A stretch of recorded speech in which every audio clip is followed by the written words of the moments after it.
Hello, and welcome back to the Gnosis and Science Podcast, Episode 11 Geometry and Architecture. I am your host, Nicholas Thumb, and in this episode, we're going to look at both ancient and modern principles of architecture and engineering to see how we can better understand the evolution of the human soul and the makeup of the universe in a larger metaphysical structure. First, let's look at modern engineering,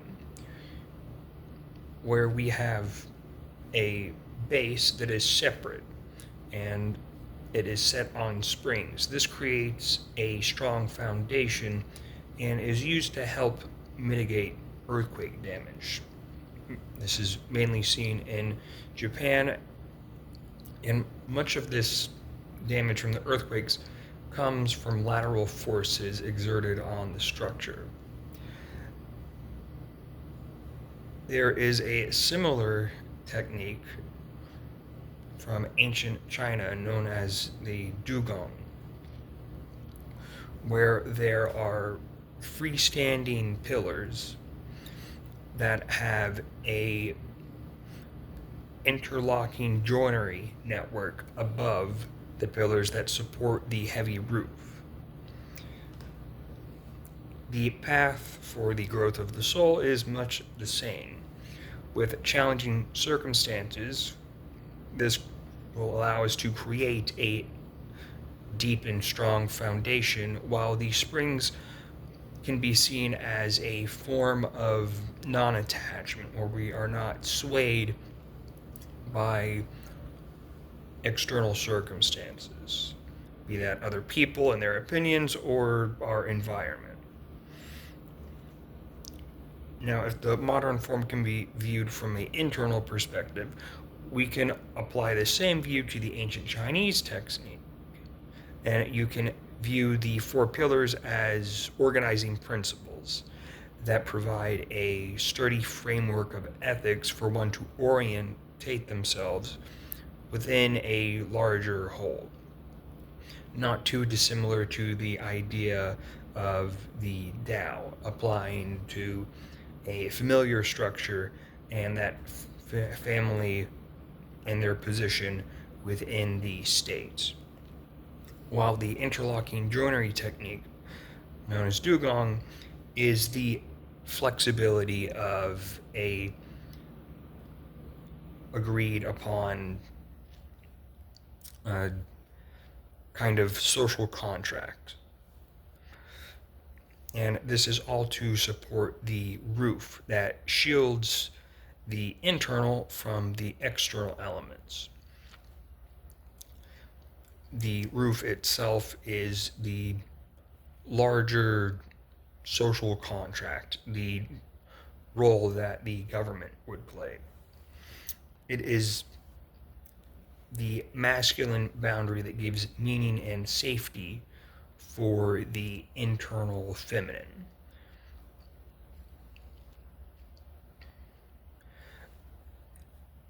Now, Taipei 101 is a modern skyscraper that uses another technique known as a damper, which is essentially a giant pendulum used to counteract the forces of winds and earthquakes. This giant pendulum is set inside the building. Now, as the lateral movement of this force is exerted on the structure, the pendulum moves in the opposite direction, acting as a counterbalance. So if the foundation of a building is akin to the foundation of the psyche and the springs act as a form of non-attachment, then just like as a pendulum allows a clock to keep time, being grounded in the present moment while leaning into the healthy integrated aspects of the masculine and feminine, allows for a flexibility when facing circumstances or other people, and how we can rest assured in our own capabilities while also acting in a form of surrender to a greater divine will. Now we can turn back the clock a bit and look at the inventions of Gothic architecture, and how this can be applied to a larger metaphysical structure. In Gothic architecture, the first innovation we can look at is the pointed arch, which came from Abbot Sugar. No, it's French. He wanted to renovate his abbey of Saint Denis near Paris in 1135, and he wanted more light to be brought in, as it is viewed as an expression of Christ and God's love. But all the architecture at this point in time was Romanesque, so thick walls and small windows. The reason for this is that it was mainly circular arches that were used. And they have to grow proportionally to the height. So for example, if you have a 10-meter wide arch, the height must be 5 meters. And if you have a 20-meter wide arch, the height must be 10 meters. And the walls need to be a certain thickness to support the weight of the roof, which can only be distributed by the arch to a certain limit. So if the walls are too thin, they're going to collapse, unable to hold the weight. But in order for it to be able to support the weight of the ceiling, you're going to have to use an insane amount of stone, which is going to result in a large amount of waste, along with a decrease in the available internal space of whatever building or structure. Now, with a pointed arch, even if the height increases, the span can remain the same, as the shape will change to accommodate the height. Along with the ribbed ceilings found in Gothic architecture, this acts as a skeleton to help take the weight of the load, transferring it directly downwards along the pillars. Relating the architecture to the psyche,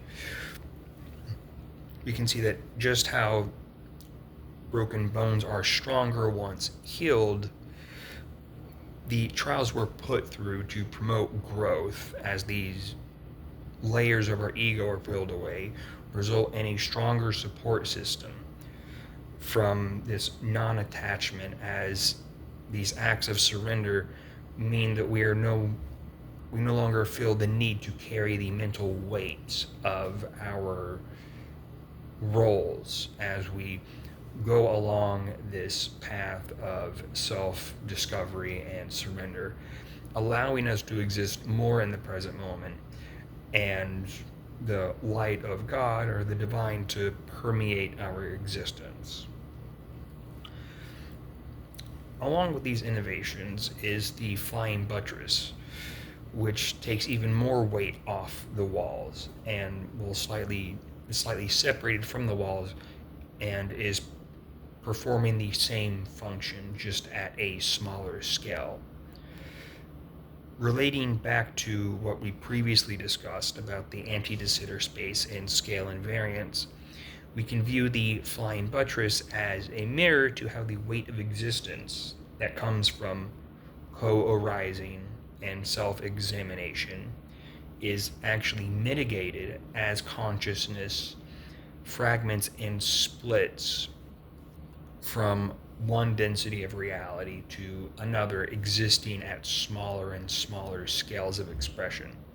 So we are helping mitigate the weight of consciousness examining itself at larger scales. This process is essentially taking the stones and moving them from the inside to the outside. Just like how we go from looking for the divine outside ourselves to eventually looking inwards and realizing that God is within each being. Now, if we look at the height of the arches, this could correspond to how our attention and our conscious awareness and our subconscious beliefs actually will warp the anti-de Sitter space grid. So just think of where your attention goes, that is actually applying pressure to the inside of this sphere. So as existence works on a organizing principle of efficiency, these walls are also the 2D information barrier, the grid of this anti-de Sitter space. And your soul acts as the event horizon of individuality. But these walls themselves go beyond the physical into a theosophical metaphysics. They are the veils between worlds. In Kabbalah, these are the veils that separate the different tiers of reality, or the different realms, different densities. And between the worlds, there's said to be 3 veils beyond the tree of life. Again, the tree of life is our nervous system. First, there is Ein, nothingness. Then there's Ein Sof, limitlessness. And then Ein Sof Ur, which is limitless light. Along with Da'at, which is the threshold between these realms of higher and lower consciousness. It's equivalent in Hinduism to being Maya, illusion, the obscuring of ultimate reality as it truly is, Brahman.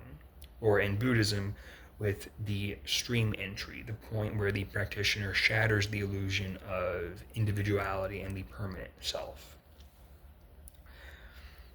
Now, if these walls are too thick, going back to the walls having to be load-bearing to support the roof,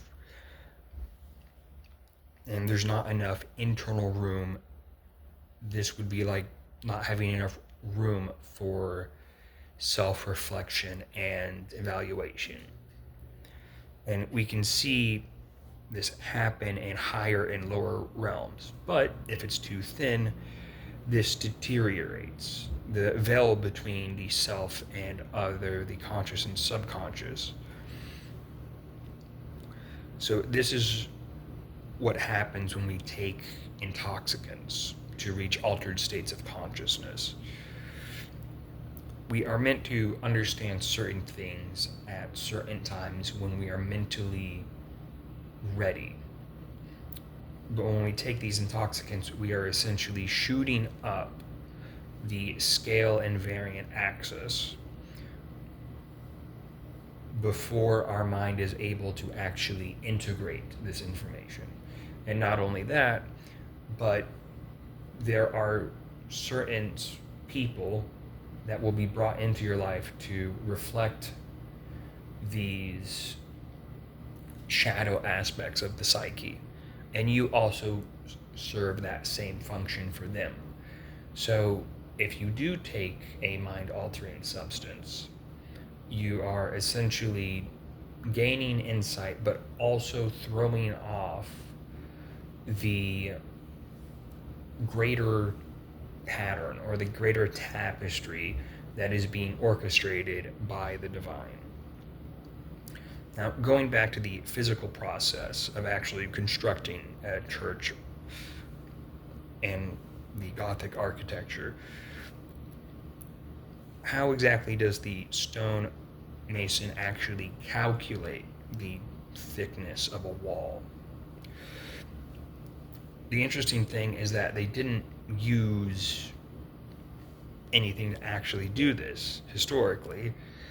They didn't have things like modern mathematics or calculus. Instead, they relied on constructive geometry and proportional properties to build these giant structures.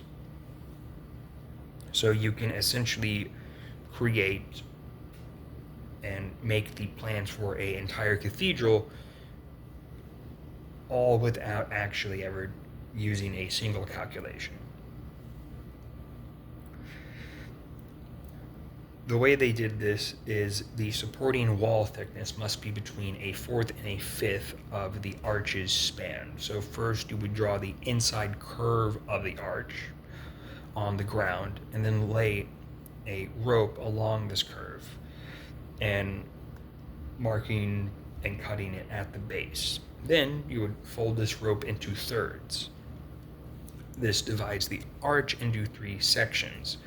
And you take a new rope from the base and extend it to 1/3 of the arch length. Then fold it back on itself. And where it lands is the optimal wall thickness. This is always falling between 1/4 and 1/5 of the span. So we now have a line crossing from 1/3 of the length of the arch across the base and continuing past down it, with the end of the rope marking the optimal wall thickness. This division of 1/3 yielding to a section between a fourth and a fifth is again another expression of the Trinitarian concept found in various religions and philosophies, be they Abrahamic with the Father, Son, and Holy Spirit, or the Trimarte from Hinduism, composed of Brahma, Vishnu, and Shiva, or the concept of the 3 jewels in Buddhism, with the Buddha, the teacher, the Dharma, and the teachings in the Sangha, the community. Now, the Gothic arch also shows up in the trefoil when being drawn on a piece of paper with a compass, where to complete the arch as a kind of reference point, you would actually end up with a symbol called a Borman rings, which contains the trefoil with the Gothic arch in the center. This is the same symbol that's often used to denote the Trinity in the UK and specifically Ireland. And the Trinity provides all the necessary components for the emergence of the object and the observer, the co-arising of self and other. The contrast between the subjective internal and objective external world in the creation of dualistic distinction, and ultimately everything else past that, with the positive observer and the negative object or other, and the neutral stationary point acting as a frame of reference. So this natural geometric expression of thirds is giving us the perfect thickness of the wall to support the arch, which gives a framework as the physical expression of lower reality, modeling higher order organizational principles of the universe.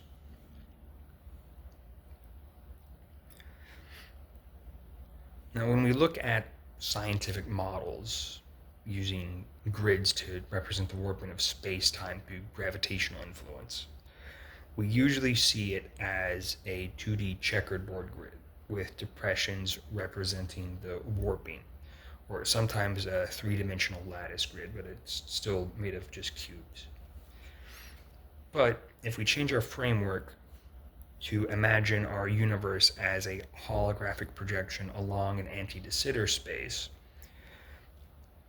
with the gravitational warping of space-time being a byproduct of higher reality forms, along with our subconscious patterns and attention deforming the projection of the grid, it will actually take a completely different shape that actually changes based on where you were viewing it along the scale invariant axis, leading to different experiences of reality, or you being in your highest or lower timeline. To give a good visual example of this, we can look at the statues of the Shishi, or the imperial guardian lions that are outside the royal palace of China. Now, under the male lion's claws is a sphere with the flower of life pattern on it. Now, imagine you are inside the sphere looking outward. This flower of life pattern is the underlying grid structure that I was talking about earlier. Now, the flower of life also has a different name, which is the daisy of death, called so because it represents a type of net that is meant to trap energy or the soul within a lower cyclical or samsara realm, with the shape of the grid being determined by the level of awareness the conscious observer has, and how strongly the individual identifies with the mind and the body as the self rather than the observer. And there is another pattern called the lotus of life. Now, there is a dispute in some spiritual circles about one is inherently evil. The flower of life is actually evil because it's called the daisy of death, and it represents energy trapped in a certain state of being. But again, if we are looking at this grid pattern that emerges based on one's level of conscious awareness, you can view it more so as just another physical / metaphysical phenomenon rather than any kind of inherent evil. And as I've touched before on in my work, is that these geometric patterns are based on universal constants that emerge as the most efficient pattern for energy and life to express itself. So, from a higher reality, these things that we label as good, the lotus of life, is also viewed as inefficient, and we might label that as evil, even though at that point the consciousness wouldn't label it as such. It's just a natural expression. So there's no need to view these as good or bad. And that the universal constants like the golden ratio, the gravitational constant, every single universal constant is ultimately going to change based on what density of reality or loka or layer of heaven, whichever term you want to use. It will change based on your level of conscious awareness. This is why it warns in the Bible to put no other gods before me. So, as I've also covered when looking at vectors and tensors, it's like X and Y coordinates on a grid or a plane where the vector or the arrow doesn't change, but based on the orientation of the grid, or in this case, our belief systems or religions and whatever you ascribe to, the coordinates used to describe the vector or the arrow, which is in this case your life path, the journey your soul takes. So if you go to one group of deities or devas for guidance, they're going to guide you up into a certain point, but only to their own level of conscious awareness. And if you go to another group, they will again guide you, but they can only guide you so far.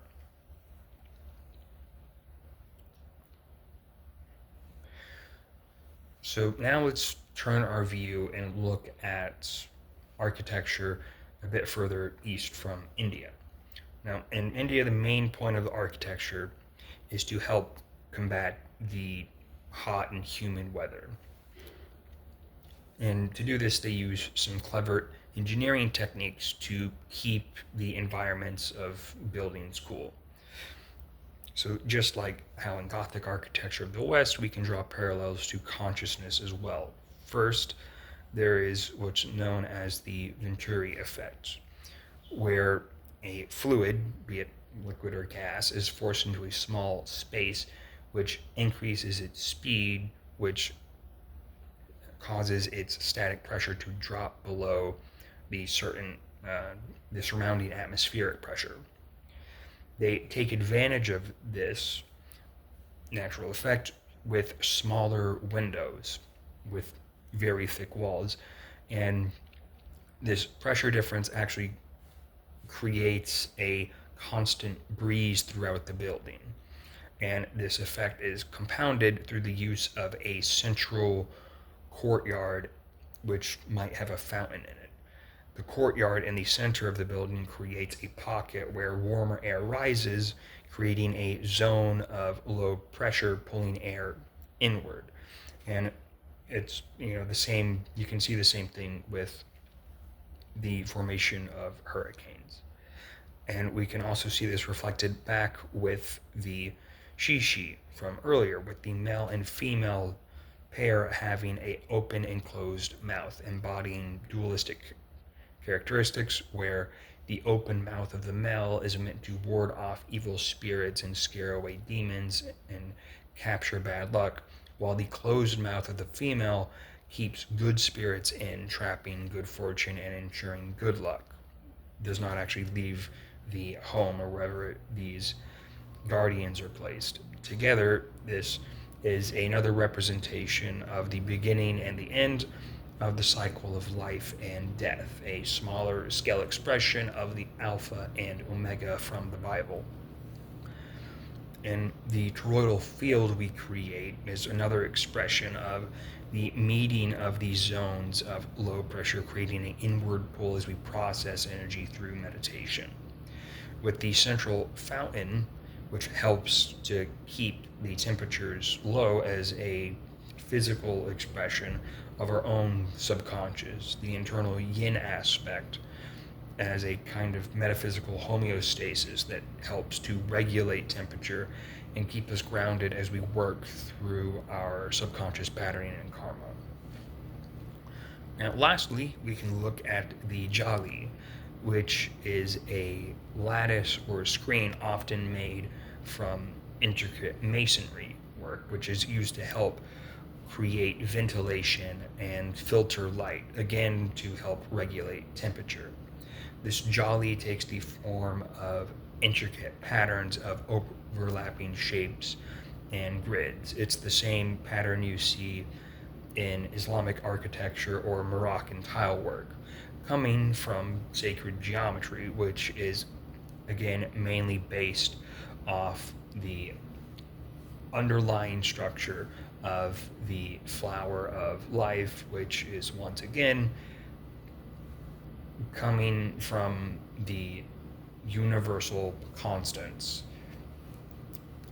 That is just the most efficient form energy takes to propagate and move through space-time.